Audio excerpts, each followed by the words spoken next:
Y me ha tocado comenzar con lo que es patología quirúrgica del vaso. Lo vamos a dividir en tres áreas.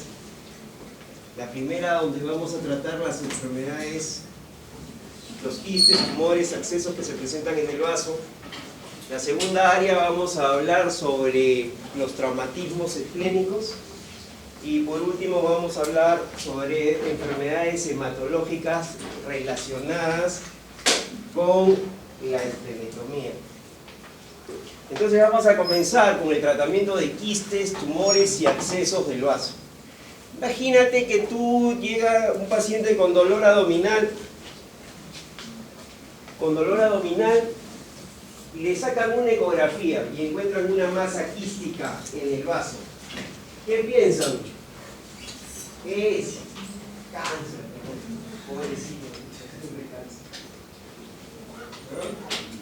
Entonces encuentras una masa quística y no es cáncer. ¿Cuál es la primera causa? Son traumatismos esplénicos que se comportan como pseudoquistes. Luego, la segunda causa tampoco es cáncer. Es parásitos, equinococos granulosos en el vaso. Entonces, vamos a comenzar diciendo cuál es el objetivo. Debe haber un objetivo para todo tema. Entonces hay que clasificar detalladamente los tipos de quistes esplénicos, describir signos clínicos caracterizados con tumores benignos del vaso, bastante similares, explicar indicaciones de intervención quirúrgica en quistes parasitarios y comparar técnicas quirúrgicas, esplenectomía total versus parcial.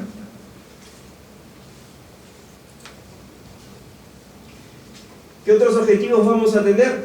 Reconocer complicaciones posoperatorias tempranas y tardías, interpretar hallazgos radiológicos clave en lesiones esplénicas, diferenciar tratamiento médico versus quirúrgico en abscesos esplénicos y establecer protocolo preoperatorio en pacientes esplenectomizados. Entonces, ¿cuál es la clasificación y fisiopatología de los quistes esplénicos? Los vamos a dividir en aquellos que son primarios, donde vamos a encontrar un revestimiento epitelial de origen congénito. Aquellos quistes epidermoides, que son el 90% de quistes no parasitarios primarios, los dermoides, con componente de piel y anexos, y los endodermoides, que son los tipos simples. Clasificación y fisiopatología de los quistes esplénicos. También tenemos la mayoría, los secundarios, principalmente los postraumáticos. También tenemos los posinfecciosos y aquellos producidos por el Echinococcus, que son parasitarios. Perú es un país endémico.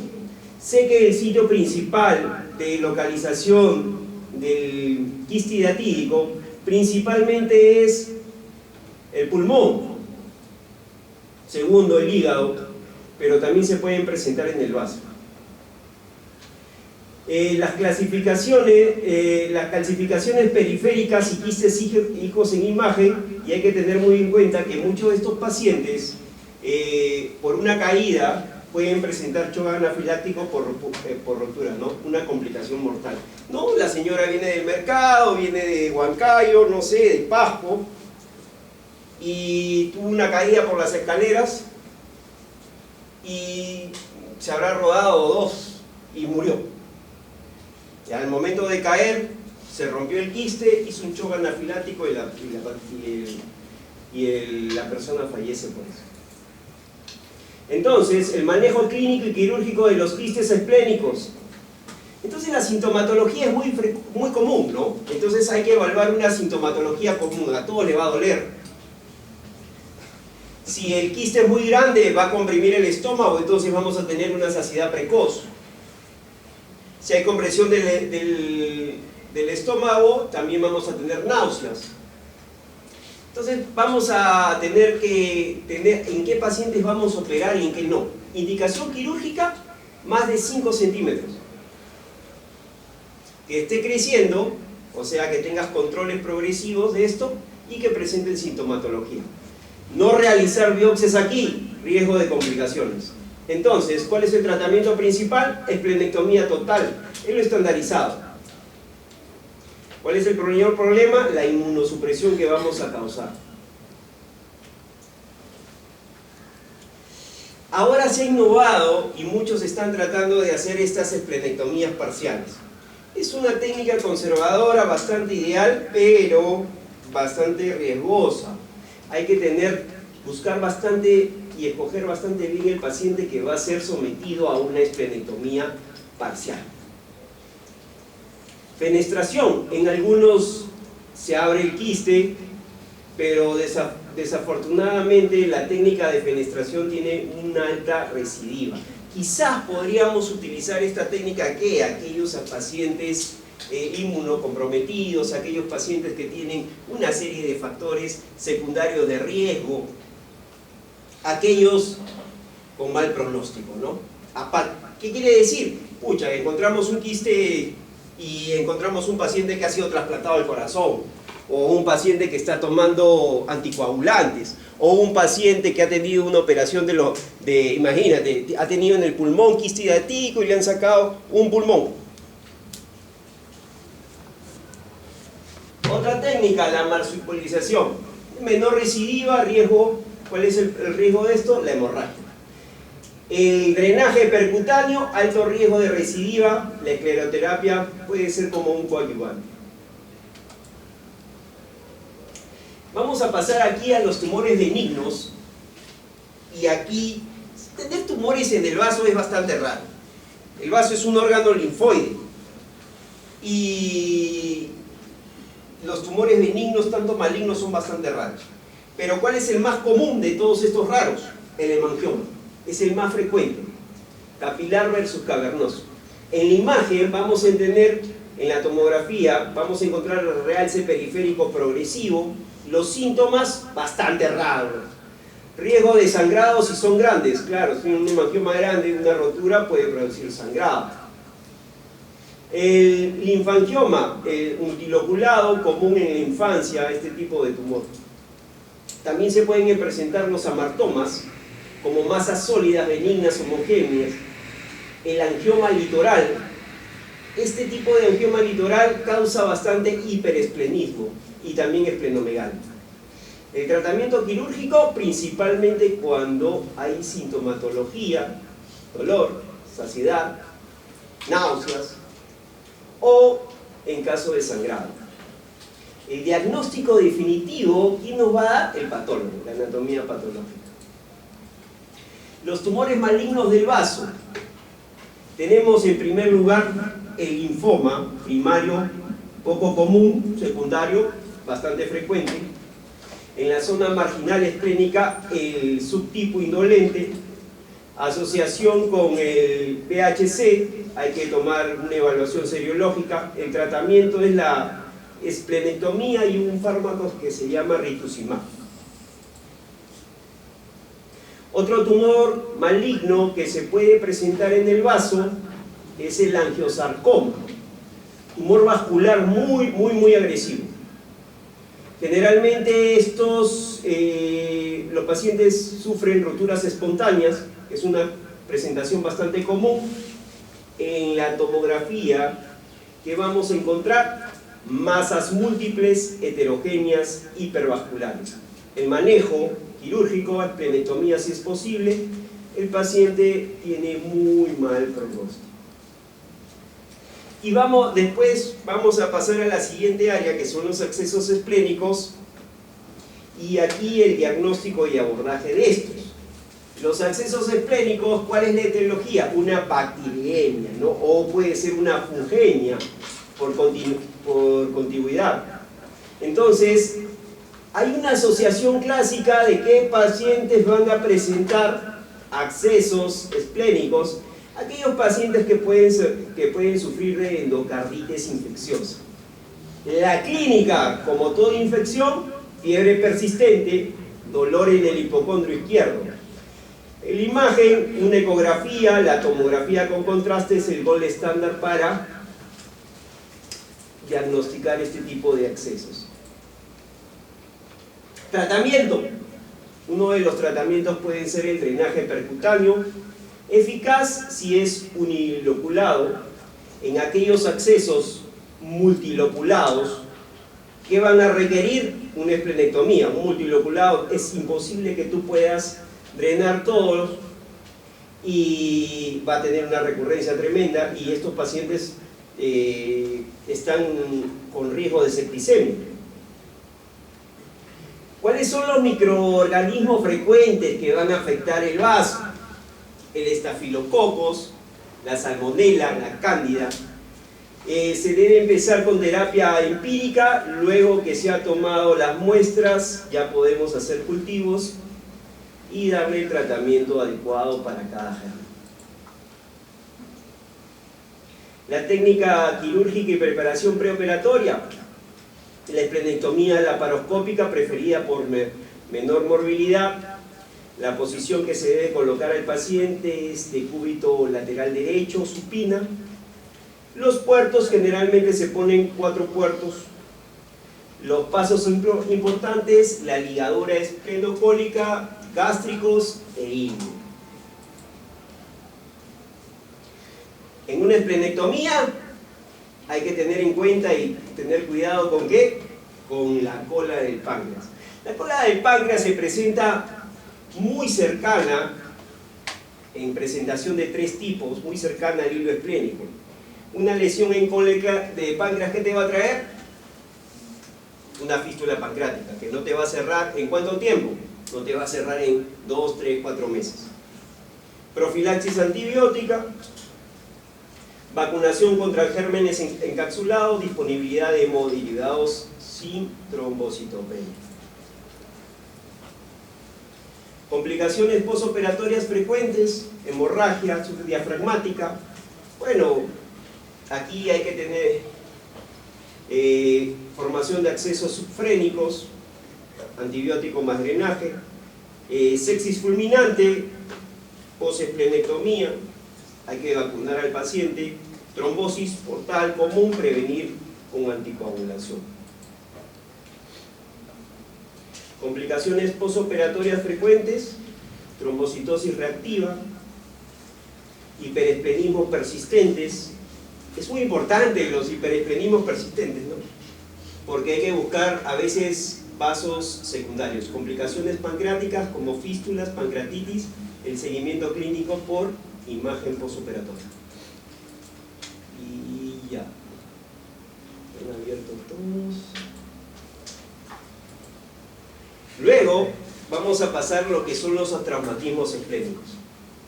Y yo esto lo he cambiado, lo he dirigido, porque la idea es, antiguamente todo lo que hacía, uno tenía un trauma esplénico y ¿qué se hacía? Una esplenectomía.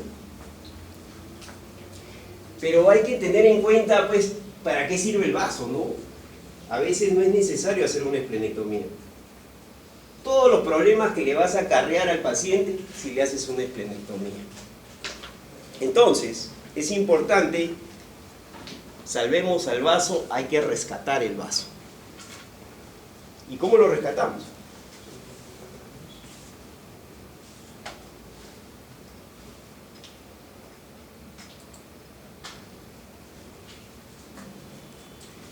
Entonces, ¿cuál es el objetivo?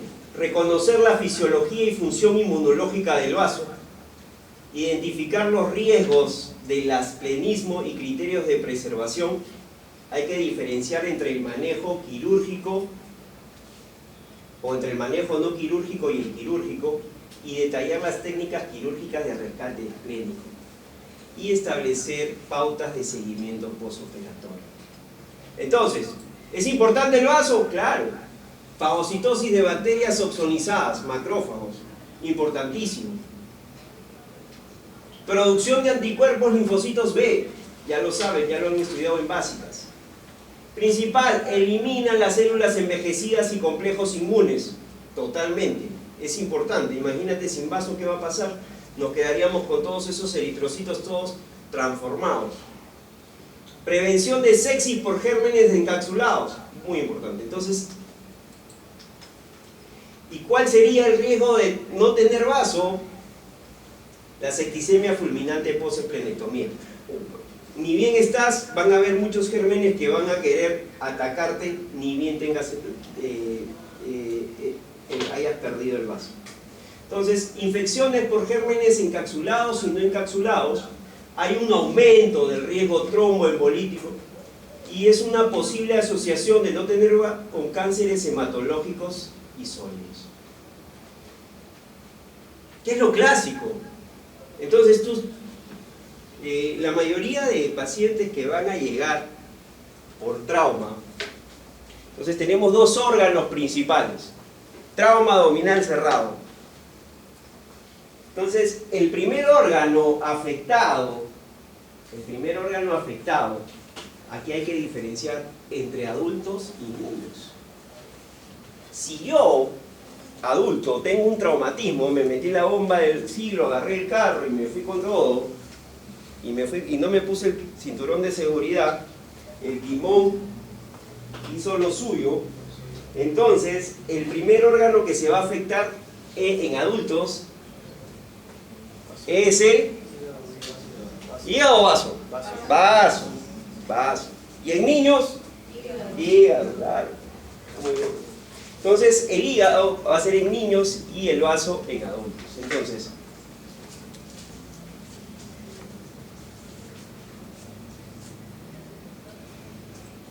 si yo tengo una lesión, entonces tengo que clasificar esta lesión. Y la vamos a clasificar según la profundidad, el tamaño del desgarro. Y según eso, según esa clasificación, nosotros vamos a darle el tratamiento adecuado. Tratamiento que puede ser médico, tratamiento que puede ser mediante observación, que puede ser endoscópico, o puede ser quirúrgico. Entonces, si no sabemos la clasificación,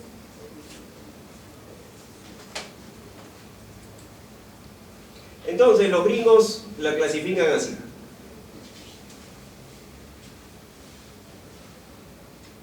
La Asociación Americana de Cirugía de Trauma lo clasifica así. 5 grados. Grado 1. Voy a tener un hematoma subtaxular de menos del 10%. Hay un pequeño desgarro de menos de 1 centímetro.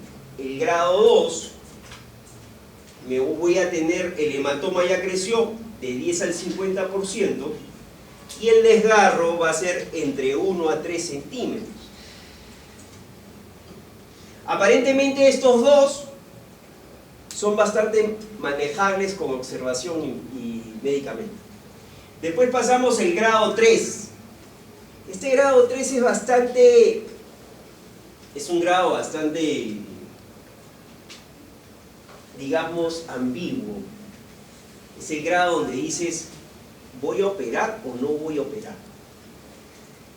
El grado 3 ya vamos a tener un hematoma de más del 50% y el desgarro es más de 3 centímetros.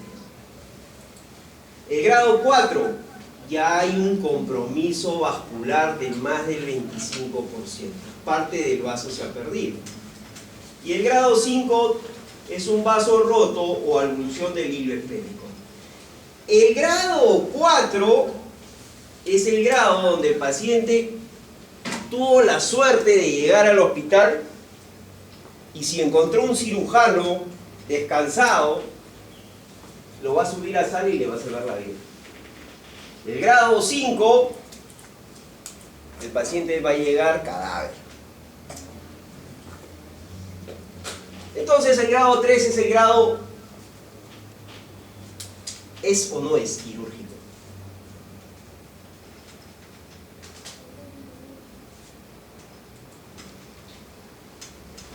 Y aquí viene, lesiones 1-2, observación y unidad de cuidados intensivos. ¿Cómo lo monitoreo? Hemoglobina seriada.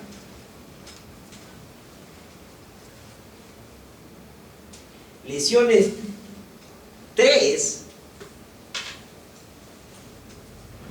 es aquel vaso que está sangrando y tú dices, Llámame al radiólogo intervencionista. Viene el radiólogo achorado y le hace una angioembolización y puede parar el sangrado.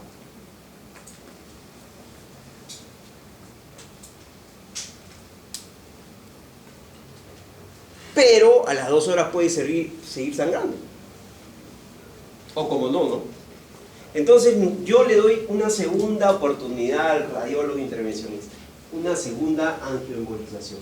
Inténtalo de nuevo. Si para bien, lo mando a UCI y lo trato como un grado 2. Pero si no para, lo meto a sala operaria. Ojo, tienes que tener un radiólogo intervencionista. Tienes que tener una sala vascular híbrida.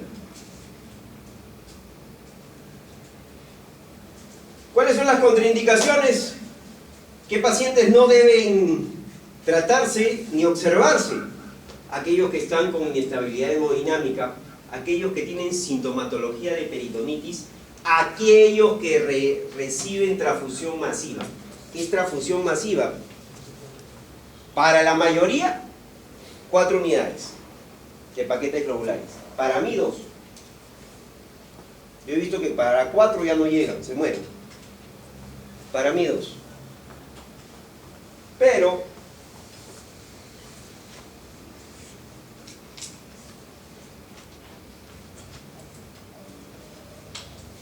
entonces,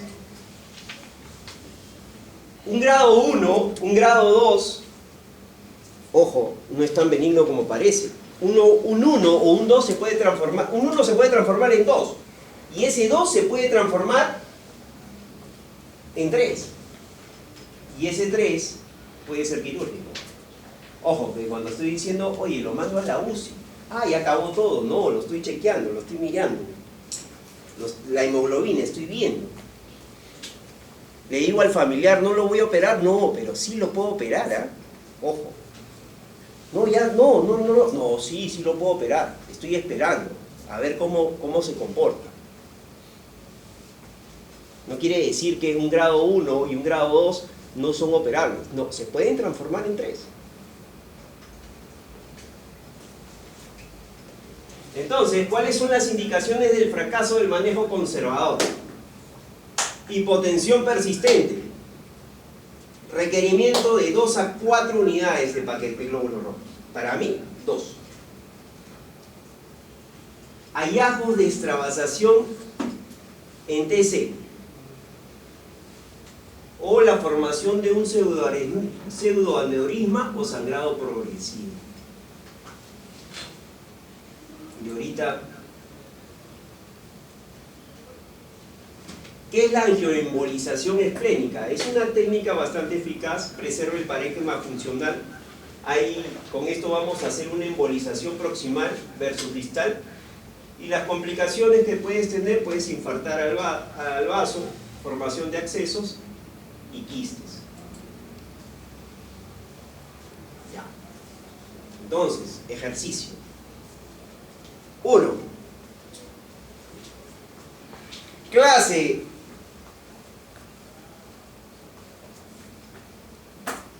Te llega un mototaxista que se cruzó el chino y ¡plá! Llega a emergencia. Traumatismo abdominal. ¿Qué es lo primero que tienes que hacer? Funciona. Vía aérea, ¿cómo se llama eso? Claro, eso. Pero lo primero que tienes que aplicar es el. Luego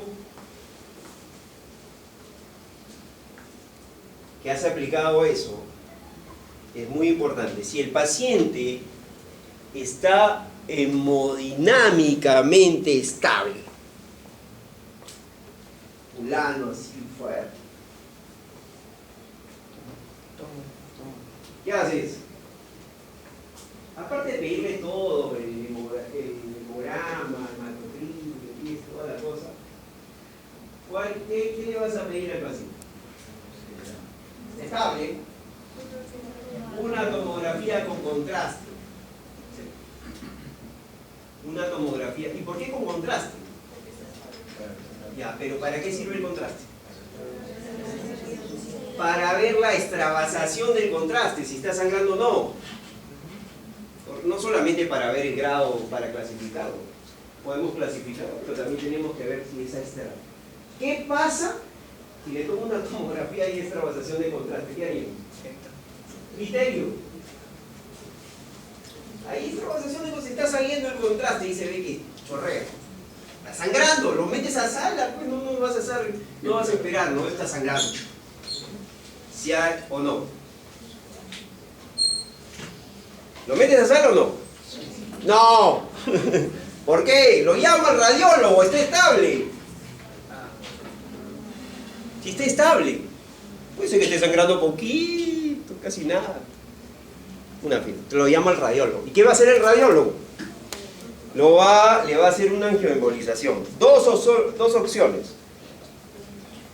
Si para con eso, entonces ahí queda y lo mando a UCI. Si no para, lo llevas a sala. Pero imagínate que te llegue uno inestable. ¿Qué haces?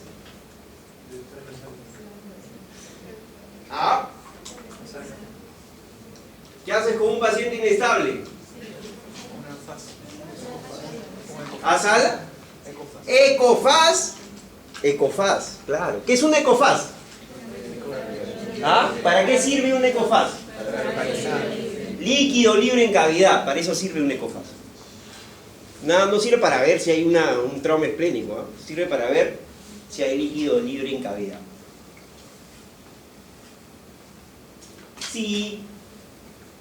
Pregunta. Si la ecofaz sale negativa, ¿qué haces?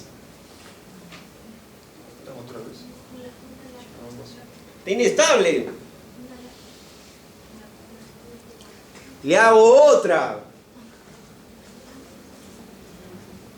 Si la ecofaz, la segunda, sale negativa, ¿qué haces? Corres. No. Le haces un aspirado peritoneal. Le abres el ombligo, le metes un tubo, una sonda, lo que haya. Aspiras.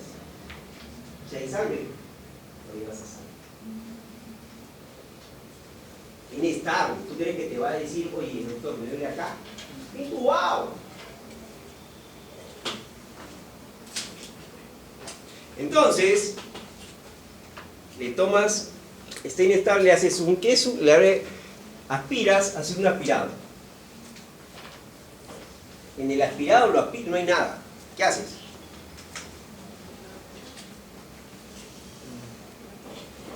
¿Qué haces? La paratomía. ¡No! Comienzas a buscar otro sitio de sangrado. ¿Cuáles son después de un trauma, un politraumatizado, cuáles son los lugares donde te puede haber un gran sangrado? Pelvis. Fémur. Ya, ahora sí. Comienzas a buscar otras cosas. Pelvis, fémur. Ya.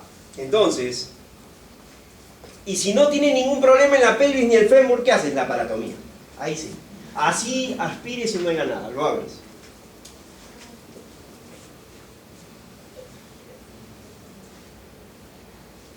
Entonces, las técnicas quirúrgicas son indicadas cuando falla el tratamiento conservador. Acceso igual de la esplenectomía, preservación del hilo y evitar la lesión pancreática. Y dentro de las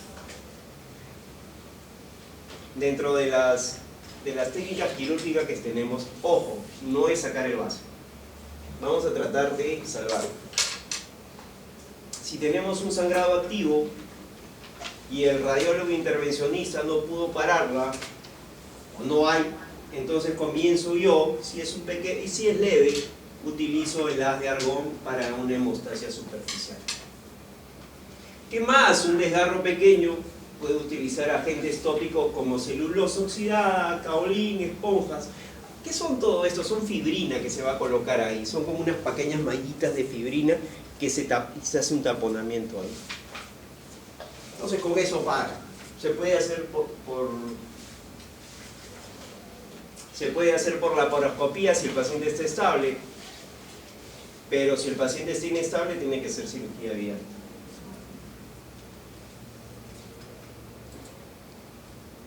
Parches de poliéster o fibrocelulosa, algo parecido. Sutura, técnica de colchonero, puntos cruzados, refuerzo externo, con Gelfond, dependiendo del desgarro, indicada en desgarros profundos no extensos. Entonces, son varios, tratar de suturar al vaso, tratar de parchar al vaso, para no... Ojo, que el vaso es un órgano linfoide y sangra. Es uno de los órganos que más sangra. ¿Por qué? ¿Cuánto pasa por ahí? ¿Qué cantidad de sangre crees que pasa por el vaso? 300 cc por minuto. Bastante. Pasa bastante.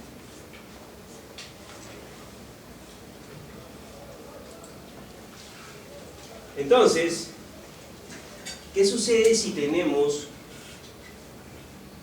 parte del vaso se ha producido una lesión vascular, un tipo 4? Entonces yo voy a tratar de hacer una esplenectomía parcial.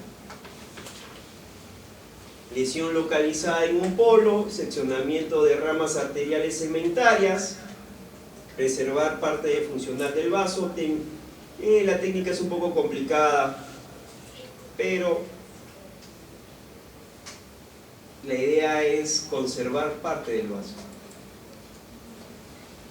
Otras técnicas quirúrgicas, la esplenorrafia con malla. Esta técnica ya se usa muy poco, se utilizan envolturas de malla de polilactina y bolsa de tabaco, riesgos de infección, isquemia, estrangulación vascular. Pero todavía hay ciertos cirujanos que lo utilizan.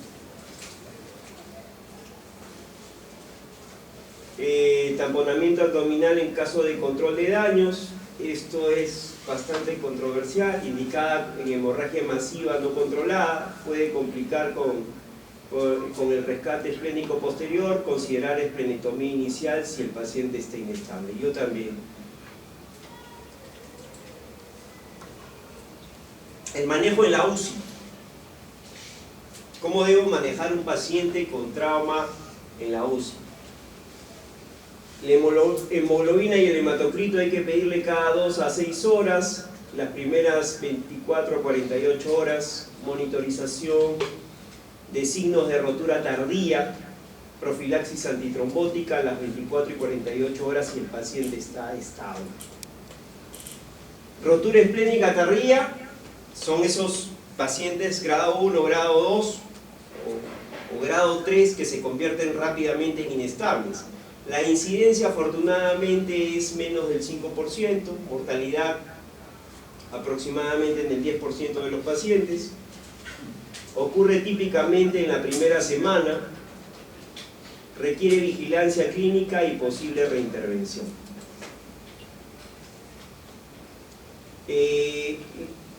Todos los pacientes generalmente después que sufren una esplenectomía, una embolización, van a presentar leucocitosis y trombocitosis. Se normalizan a las 4 o 6 semanas post-angiografía. La relación plaquetas-leucocitos útil para detectar infección. Seguimiento del paciente y restricción física, una tomografía de contraste si se sospecha de pseudoaneurisma. Actividad ligera al mes, una total a los 3 meses. El tiempo de curación, aunque ustedes no lo crean, según el grado, de 1 a 11 meses. En todos estos pacientes, vacunación y función inmunológica no siempre es necesaria si hemos rescatado al vaso. Evaluar con títulos de IgE o frotis periférico, decisión individualizada por el médico tratante. Conclusiones: el rescate esplénico preserva la inmunidad vital, requiere evaluación clínica, recursos y técnica, alternativa viable y preferible a la esplenectomía cuando sea posible. ¿Cuál es la rotura espontánea más frecuente del vaso? ¿Por qué se rompe?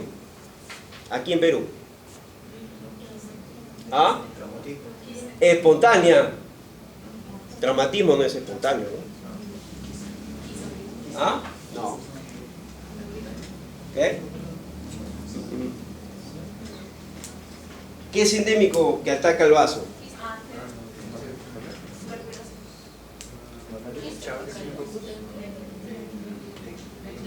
Por ahí están, malaria. Malaria.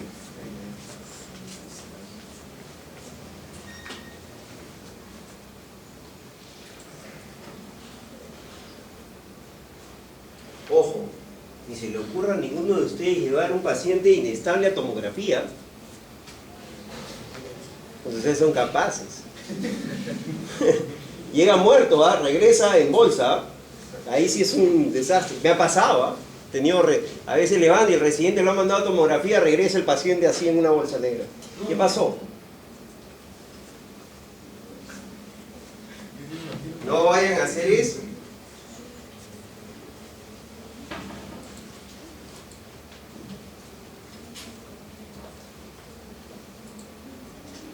Y la tercera parte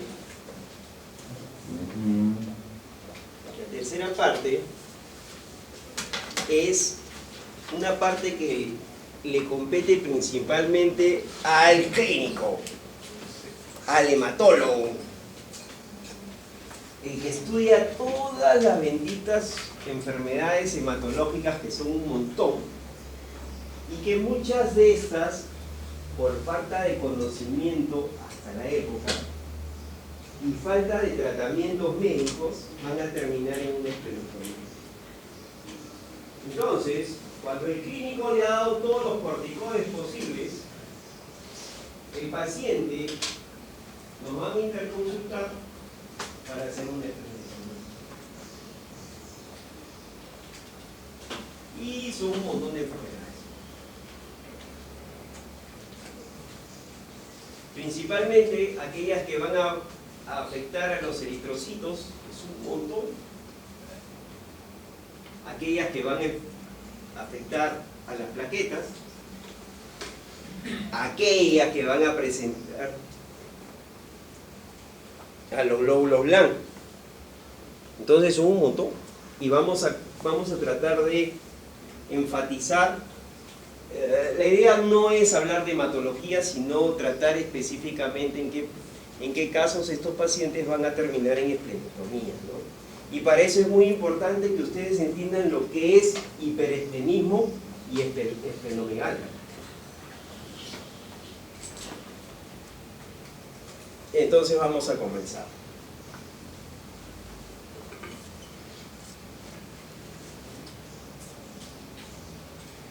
Comencemos. El vaso. Órgano linfoide con funciones hemopoieticas en la etapa prenatal, producen eritrocitos, e inmunitaria en el adulto. La esplenectomía, intervención crucial en múltiples enfermedades hematológicas, fracaso del tratamiento médico. Objetivos: diagnóstico, alivio de síntomas y principalmente es control de citopenias. Comencemos así rapidito. Funciones del vaso: principal, filtrado de eritrocitos viejos o anómalos, producción de anticuerpos, almacenamiento de plaquetas, fagocitosis de bacterias, hematopoiesis extramedular en estados patológicos. Indicaciones generales: hiperesplenismo. ¿Qué es hiperesplenismo? Citopenias más esplenomegalia. Segundo, esplenomegalia sintomática. Tremendo vaso que me apriete el estómago. Tremendo brazo que no deja que mi diafragma funcione bien. Diagnóstico de esplenomegalia de causa incierta. Control de síntomas o reducción de transfusiones en enfermedades hematológicas. Imagínate, pacientes que necesitaban cada cierto tiempo una unidad, 2 unidades, comienza a aumentar su demanda y no queda más que extirpar este órgano. El vaso, vamos a extirpar un órgano que funciona bien, porque funciona bien el vaso. El problema no está en el vaso, el problema está en lo demás, que el vaso lo va a detectar como algo anómalo y lo va a comenzar a destruir. Entonces, ¿cuáles son las clasificaciones de las enfermedades? Trastornos eritrocitarios, trastornos plaquetarios, enfermedades linfoproliferativas, enfermedades mieloproliferativas y las enfermedades metabólicas o autoinmunes. Comencemos con la primera, anemia hemolítica autoinmunitaria. Entonces, en la anemia hemolítica autoinmunitaria vamos a tener de 2 tipos, la caliente y la fría. ¿Relacionados con qué? Anticuerpos calientes con IgG, fríos con IgM. La caliente generalmente responde a corticoides. Si no te funcionan, rituximab, y si no funciona el rituximab, esplenectomía en casos de fracaso refractarios.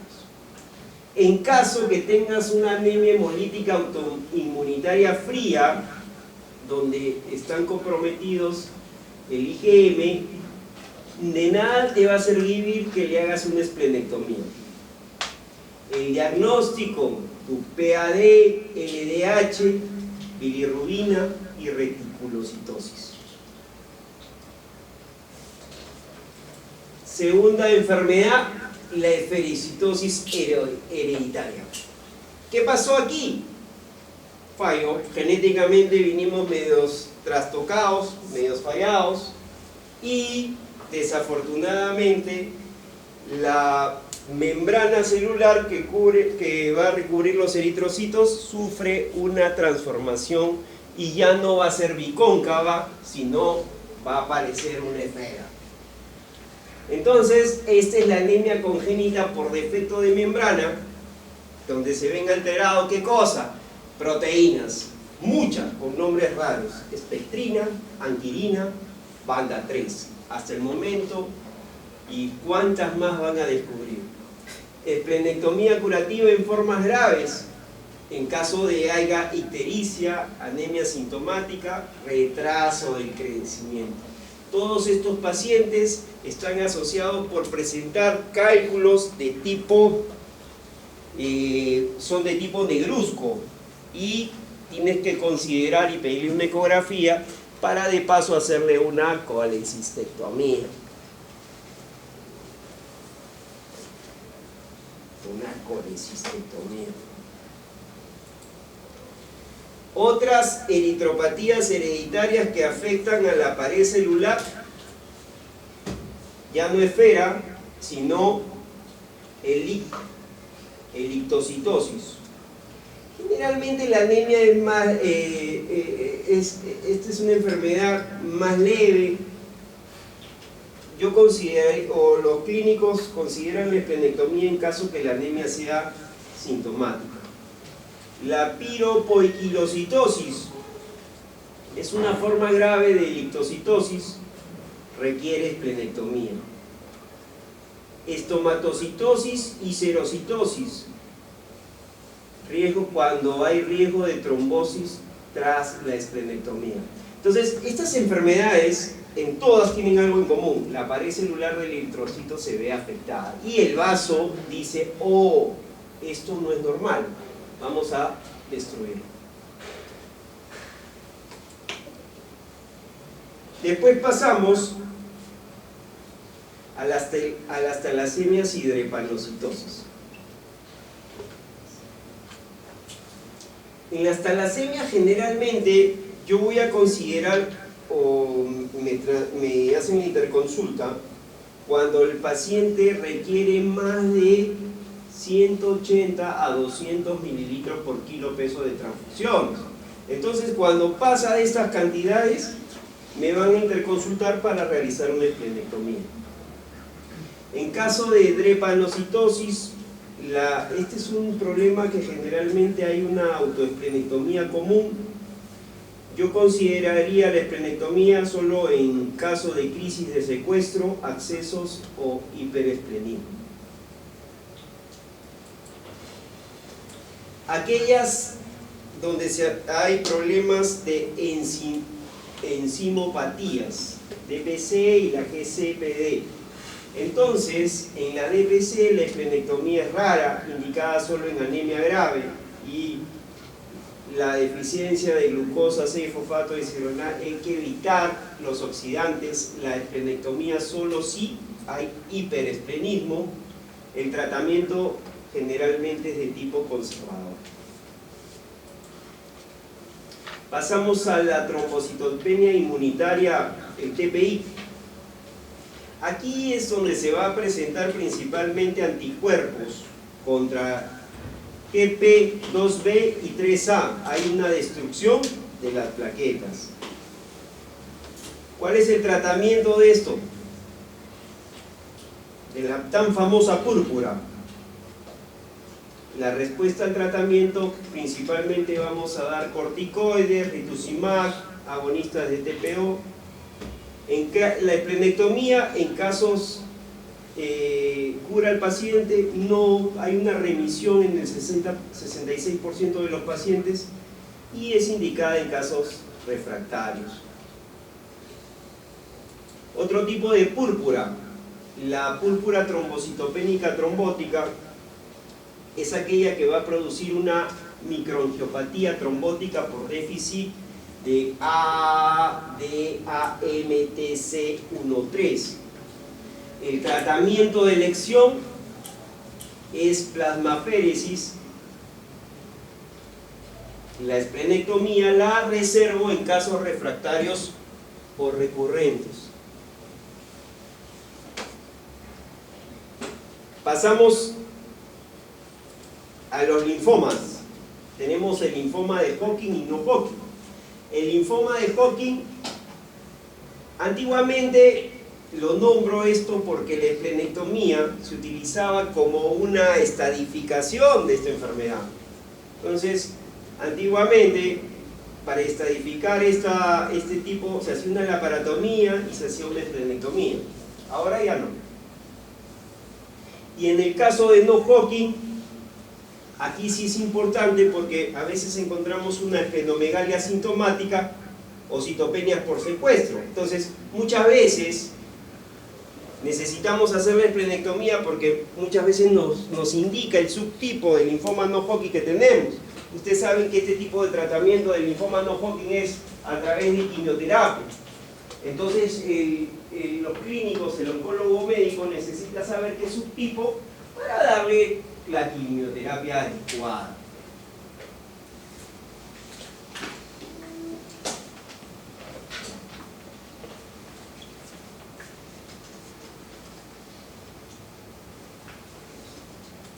La mielofibrosis primaria, aquella enfermedad por fibrosis medular más hematopoiesis extramedular, ¿y qué va a producir esto? Esplenomegalia. Entonces, yo voy a considerar una esplenectomía paliativa para que mejorar los síntomas, pero es una enfermedad que tiene una alta morbilidad y una alta mortalidad. Enfermedades raras con esplenectomía, hay que nombrarlas. Una, la amiloidosis. Esplenectomía si la esplenomegalia es sintomática o déficit del factor X. La enfermedad de Gaucher, esplenectomía parcial en niños, riesgo de redistribución y complicaciones óseas. Y en aquellos pacientes que van a presentar esplenomegalia idiopática, a veces uno no sabe, pero toma una ecografía, una tomografía, sale un vaso grande y no encontramos la causa, pues, y vamos, esto nos va a servir de diagnóstico y tratamiento en esplenomegalia sin causa clara. ¿Cuál es la principal? Alta probabilidad de que sea un linfoma. ¿De qué tipo? No Hodgkin. Esplenectomía puede ser diagnóstico definitivo. ¿Cuál es el estudio que deben ser? Todos estos pacientes, cuando a mí me hacen una interconsulta y yo tengo que operar este tipo de cosas, oye, estás hablando, no dice, oye, doctor Bozo, opéralo. Mañana mismo lo opera. El paciente está con 5.000 plaquetas. Pucha, que ese pata va a sangrar, así le pongan la guía. ¿Quién quiere operar eso? Nadie, ¿no? Imagínate. A ver, dice que los cirujanos, ¿no? ¿Quién quiere operar a alguien con 10.000 plaquetas? Nadie. Entonces, ¿qué hacen los gringos? Le pasan plaquetas. Nosotros también podemos pasar plaquetas.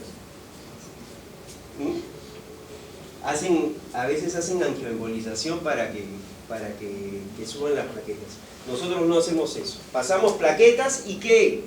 Entonces, aquí es muy importante.